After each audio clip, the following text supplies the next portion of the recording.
Assalamu alaikum, dear students. For another topic of the chapter number 4, cells and tissues, Negat Gulzar is here, who is she's your biology teacher. Yes, and inshallah, we will discuss today the next topics because we covered the cell organelles and we discussed each and every cell organelle in detail. We discussed their diagrams, we discussed their definition, their discovery, their structure, their functions, and we covered all the organelles now. And then we discussed in the previous lecture that these we discuss the structure of the cell in detail, and then we discuss that cells are specific in nature, that every cell is concerned that every cell have its own function.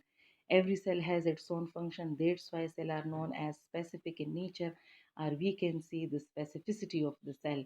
As we discussed in the previous lecture, the function of the different cells in the plant body and the different cells in the animal body. So we discussed that in the plant cells there are different cells tissues which perform their own function, like xylem, like phloem, like other cells which perform their own functions. And similarly in the human body, in the animal body, the different cells are there, like nerve cells, like blood cells, like skin cells. So all these have its own function. It means that cells has their specificity and they have their specific nature and they have their specific function.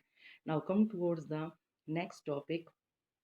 After this chapter, after the specificity of cell, the next topic is the cell as an open system. That how we can say that cell is an open system. Open system means in the previous lectures, if you remember, so we discussed the covering of the cell in detail. That a cell has mainly its cell membrane is of three types. One is the impermeable membrane, second one is the semi-permeable membrane, and third one is the permeable membrane. And I told you that the impermeable membrane is that type of membrane, like plastic, they can't allow anything to enter the cells out to exit from the cell. Clear? And permeable membranes are those membranes which allow some things to pass through it. Clear? And the semi all things. Permeable means it allowed all the thing. Impermeable means it can't allow anything. And the semi permeable or partially permeable membrane means that the cells can allow only these things which are needed by the cell. Clear? So cell exchange the materials with its environment and work as an open system. Clear? And work as an open system. An open system means that when the cell needed oxygen, carbon dioxide, water, etc., it will get it's from the surroundings, and whenever the cell is fulfilled, so it will give these things to the surroundings. So it means that cell is an open system. Definition of an open system is an open system cells allows nutrients to enter the cell and waste products to exit. It means that an open system means that the things which are needed by the cell can enter into the cell, and the things which are not needed by the cell can exit from the cell. This is known as an open system. Explanation of the open system is the cell has to be an open system because it needs to exchange matter and energy. Materials are matters and energy, and the only way of so it is through open system, because the cells needed the things all the time, 24 hours. They needed some materials, they need substances, and 24 hours it has extra material, so it will need to give it these extra material to the outside environment. So cell play a role as an open system. Clear?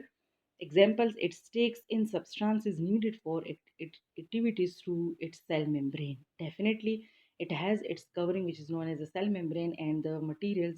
As I told you, that it has the semi-permeable membranes. Majority of the cells have the semi-permeable membrane, and it allow the materials to pass through it. So it performs metabolic processes assigned to it. We discussed in the function of the cytoplasm in detail that the cytoplasm is the site for the different chemical activities, they are the site for the different storage materials. So it means that all the metabolic activities takes place, like respiration, the breakdown of glucose molecule takes place, like photosynthesis, the formation of glucose molecule takes place. So the all metabolic activities are takes place inside the cells. So it needed carbon dioxide, water, oxygen, enzymes, materials, for these metabolic processes, so it will exchange these materials with the environment. Clear? So the products formed in metabolism are either utilized by the cell or transport them to the other cells. Clear?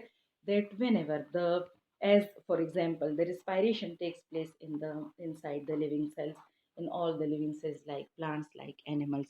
So you can see, you can hear that the whenever the respiration takes place inside the cell, so in respiration the glucose molecule is broken down in the presence of oxygen, and as a result the carbon dioxide and water is released. So whenever the carbon dioxide or water is released, so again the cells used them. If it needs the carbon dioxide or it needs the water, so it will use it again. But if these carbon dioxide and if this carbon dioxide and this water is extra from the cell, so the cell will give these substances to the next cell to use it. Clear? So all the cells work as an open system. They exchange their materials with the surrounding cells, they give the materials, they take the materials from the surrounding cells, and in this way we can say that cell plays an important role as an open system. The materials which are needed by the cell will be get by the cell. Similarly, another example of the metabolic processes is the photosynthesis. Whenever the photosynthesis takes place in the plant cells, in the chlorophyll, so photosynthesis needs carbon dioxide and water. So these cells get carbon dioxide and water. It gets water from the soil and carbon dioxide from the atmosphere through the stomata. So when these carbon dioxide and water reach the leaf cells, in the chlorophyll cells, the process of photosynthesis takes place in the presence of sunlight, and in this way the glucose molecule is formed. As a result, in the formation of glucose molecule, the oxygen is also released as a byproduct. So this glucose is used by the cell itself and then give it to the surrounding cells to get energy from it, to do the process of respiration from it.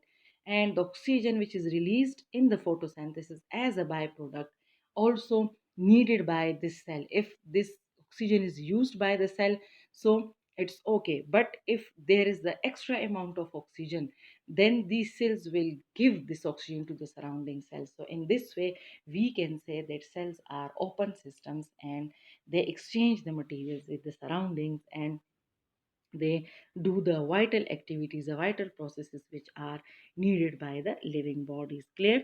So the products formed in metabolism are either utilized by the cell or transport them to the other cells. Clear? The byproducts formed in metabolism are either stored or excreted out of the cell. As I told you that whenever the metabolism takes place, what do you mean by metabolism?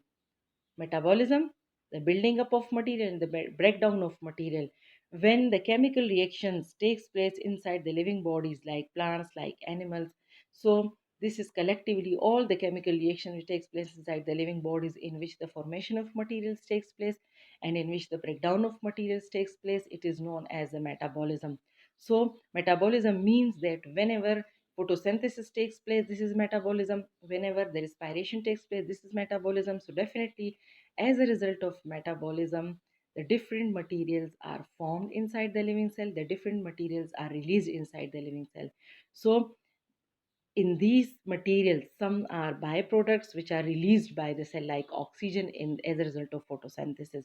So these byproducts formed in metabolism are either stored, they are stored in the cell for the future use, or they are excreted out of the cell because they are extra from the cell and it give it to the surrounding cells to use them. So in this way we can say that cells play an important role as an open system. So cell play important role in an open system. You can see in the diagram that the output of materials takes place and input of the materials takes place. Clear?